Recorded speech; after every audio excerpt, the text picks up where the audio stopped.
हमारी और आपकी सभी की जो बॉडी है वो 5 एलिमेंट से बनी हुई है। तुलसीदास ने लिखा है ना, क्षिति जल पावक गगन समीरा, मतलब अग्नि, पानी, हवा, आकाश और वायु। ये सारी जो 5 एलिमेंट्स हैं, जो मेजर 5 एलिमेंट्स हैं, वो ही पूरी यूनिवर्स को भी रन करते हैं और वो ही हमारी बॉडी को भी रन करते हैं। तो क्या वो नंबर्स को रन करते हैं या नंबर से उनका कोई कनेक्शन है? इसी विषय में मैं आज आपसे बात करने वाली हूँ। और नंबर से अगर कोई कनेक्शन है तो कैसे कनेक्शन है, कैसे हम जानें कि कौन सा नंबर आपके लिए फेवरेबल है, कौन सा नंबर आपके लिए परेशानी लाने वाला है, किस नंबर के एक्टिवेशन से आपका मूवमेंट ज़्यादा अच्छा होगा। ये बहुत सारी चीज़ें हमारी और आपकी लाइफ को इम्पैक्ट डालती है दोस्तों। न्यूमरोलॉजी का हम सभी के जीवन में एक बहुत इंपॉर्टेंट रोल होता है। और आपको मैं एक चीज़ बतला दूं कि ये जो न्यूमरोलॉजी के 9 नंबर हैं, ये भी पूरी तरह से इन 5 एलिमेंट्स के ही आधार पर हैं। जो नंबर 1 से लेके 9 तक है, बहुत सारे लोग बोलते हैं कि 1 नंबर वाले लोग जो होते हैं वो बहुत अच्छे लीडर्स होते हैं, बहुत अच्छे, उनमें एक कहते हैं ना डिसीजन मेकिंग पावर होती है, ग्रुप को लीड करते हैं। पर आपको ये क्या पता है कि वो कितने अकेले होते हैं अंदर से? कभी डिटेल में मैं इस विषय में बात करूँगी। 2 नंबर वाले इतने इमोशनल क्यों होते हैं, इतने क्रिएटिव क्यों होते हैं, उसके पीछे क्या रीज़न है? नंबर 3 वाले इतने वाइज क्यों होते हैं? नंबर 4 वाले बहुत अच्छे मार्केटिंग में होने वाले होते हैं एंड वेरी बोलेंगे ना एकदम वेरी गुड, उसको मैं क्या शब्द बोलूँ उसको, मैनिपुलेटिव होते हैं। वो बहुत अच्छा मैनिपुलेट करना जानते हैं। नंबर 5 वाले बहुत अच्छे मार्केटिंग स्किल वाले होते हैं। नंबर 6 वाले बहुत ही ज़्यादा सुंदर लग्जरी लाइफ को लव करने वाले, बहुत सारी चीज़ें होती हैं। 7 नंबर केतु का नंबर स्पिरिचुअल ग्रोथ वाले होते हैं, very pure from with in. 8 number वाले तो क्या ही बोले, शनि का नंबर है। और नंबर 9 वाले जो लोग होते हैं वो मंगल का number, full of energy. But क्या ये सारे नंबर अकेले अकेले अपनी लाइफ में अपना अपना रोल प्ले करते हैं? नहीं। जैसा कि हम सभी अभी बात कर रहे थे, हम सभी जानते हैं कि 5 एलिमेंट मिलकर हमारी लाइफ को बैलेंस करता है। 5 एलिमेंट मिलकर हमारी यूनिवर्स को बैलेंस करता है। आज जो हम और आप जो प्राकृतिक आपदाएं झेल रहे हैं, उसका सीधा सा परिणाम है कि हमने कभी भी अपने इन सारे एलिमेंट्स को बैलेंस्ड रखने की कोशिश नहीं की। हमेशा इनको छेड़छाड़ किया, हमेशा इनको डिस्टर्ब किया और उसका नेगेटिव इम्पैक्ट आज आए दिन विभिन्न प्रकार के प्राकृतिक आपदाओं के रूप में हमको और आपको देखना पड़ रहा है। और ये साल है 2025 9 नंबर का, यानी कि आप देख ही रहे हैं कि इम्पैक्ट कैसा कैसा आ रहा है। और उसमें अगर आपको मंगल और केतु का तड़का भी लग गया हो तो कहते हैं भाई भाई क्या कहने, बहुत ज़्यादा स्थितियाँ तो अच्छी नहीं कही जाएंगी। हम जो कहते हैं ना, इंटरनेशनली भी हम देखते हैं, नेशनली भी हम देखते हैं। And if you will go inner, if you will go deep, तो आप देखेंगे कि आपकी खुद की ज़िंदगी में भी कहीं ना कहीं अभी बहुत अच्छा बैलेंस्ड का सिचुएशन नहीं आ रहा है। तो क्यों होता है ऐसा, मैं आज इसी विषय में आपसे बात करने वाली हूँ। देखिए दोस्तों, नंबर 9 जो होता है वो होता है एनर्जी का नंबर, मंगल का नंबर।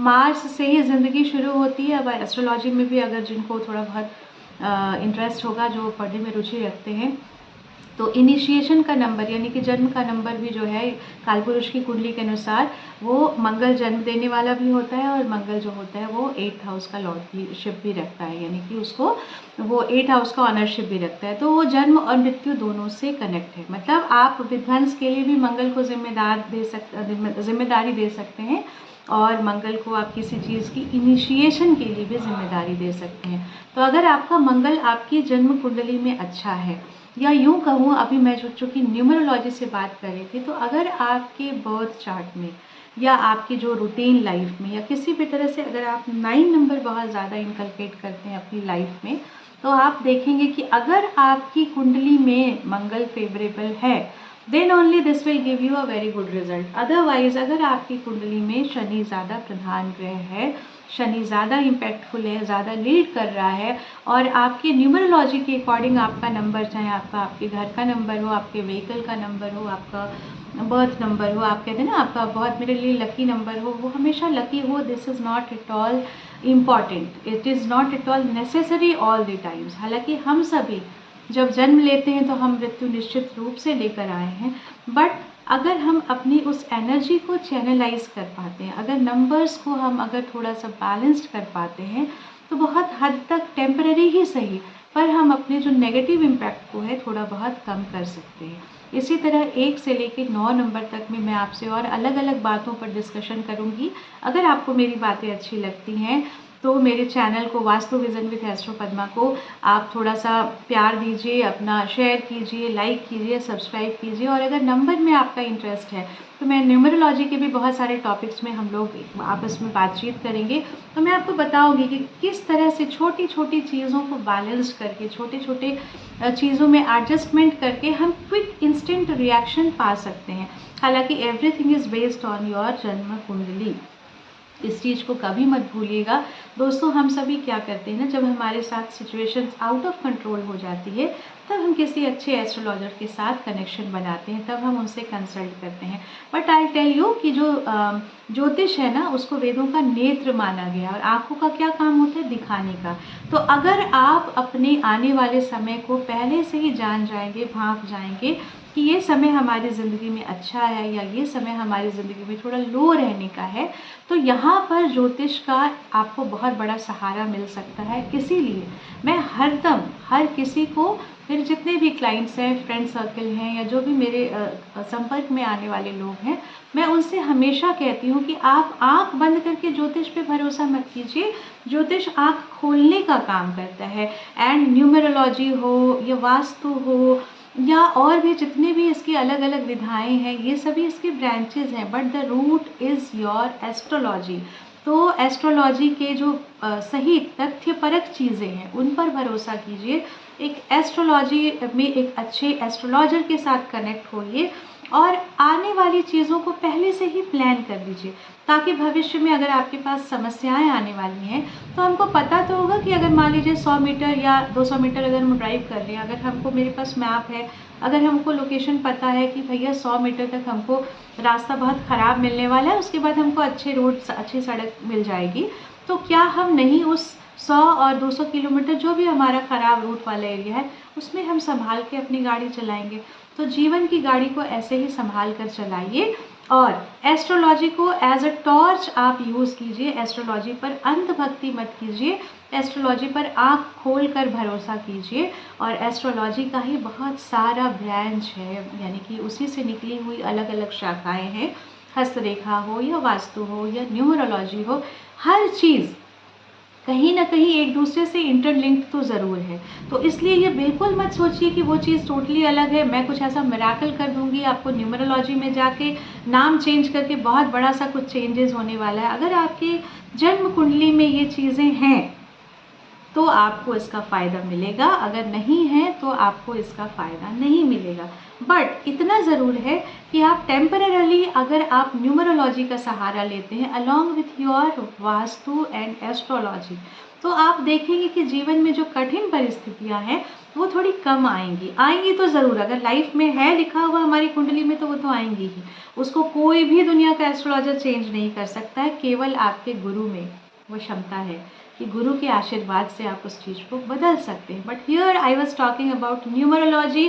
तो अगर आप आज की जो यंग जनरेशन है, मैं देखती हूँ बहुत सारे बच्चे हमारे पास आते हैं और डिस्कशन करते हैं कि मैम या आंटी मेरा ये नंबर है, ये मेरा लकी नंबर है, ये मेरा कहते हैं कि बहुत ये नंबर मेरे लिए अच्छा नहीं जाता है। तो उस नंबर के पीछे का कारण जानिए ना, कि वो नंबर क्यों आपके लिए अच्छा जा रहा है और क्यों आपके लिए वो नंबर ख़राब जा रहा है।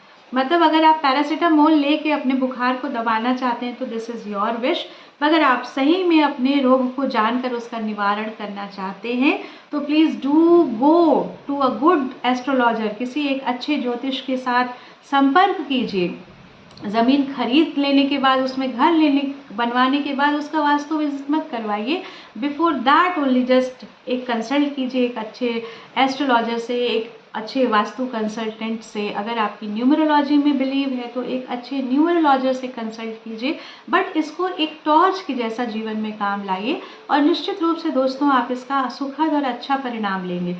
कभी भी कोई भी अंधविश्वास की चीज़ें एस्ट्रोलॉजी में कहीं एग्जिस्ट नहीं करती हैं। ये 5 एलिमेंट हैं जो हमारे जीवन को और आउटर मैं बोलूँगी पूरे कॉस्मोस को इम्पैक्ट डालते हैं।